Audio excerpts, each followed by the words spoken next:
માંગરોળ તાલુકા રબારી સમાજ દ્વારા જૂનાગઢમાં શ્રીમતી સોનલબેન રાણા સાથે ગેરવર્તન કરનાર સામે પગલાં લેવા મામલતદાર મારફત મુખ્યમંત્રીને આવેદનપત્ર આપવામાં આવ્યું હતું। માંગરોળ સર્વ સમાજને સાથે રાખી રબારી સમાજ દ્વારા જૂનાગઢ રબારી સમાજની દીકરી સાથે પોલીસ અધિકારીએ અશોભનીય વર્તન કર્યું એ શિસ્ત વિરુદ્ધ કહેવાય। એનો રબારી સમાજ દ્વારા સખ્ત વિરોધ કરવામાં આવ્યો હતો। કોઈ પણ સમાજની દીકરી સાથે આવું વર્તન સારું ન કહેવાય।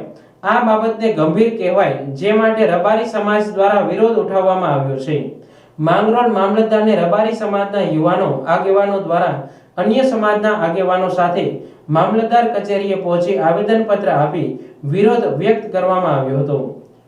જૂનાગઢમાં એક માલધારીની દીકરીને જે તપાસને અર્થે કે જે કંઈ હોય તે અધિકારીએ અભદ્ર રીતે અને અશોભનીય રીતે જે વર્તન કર્યું છે એની સામે અમારે સખત વિરોધ દર્શાવવા માટે આક્રોશથી અમે આવેદનપત્ર દેવા આવ્યા છે કે આ રીતે આવું વર્તન ન હોવું જોઈએ, આના ઉપર એક્શન લેવા જોઈએ એવી અમે રજૂઆત કરવા માટે થઈને મુખ્યમંત્રી છે મામલતદાર મારફત આવેદનપત્ર માંગરોળ તાલુકા રબારી સમાજ દેવા આવ્યા છે।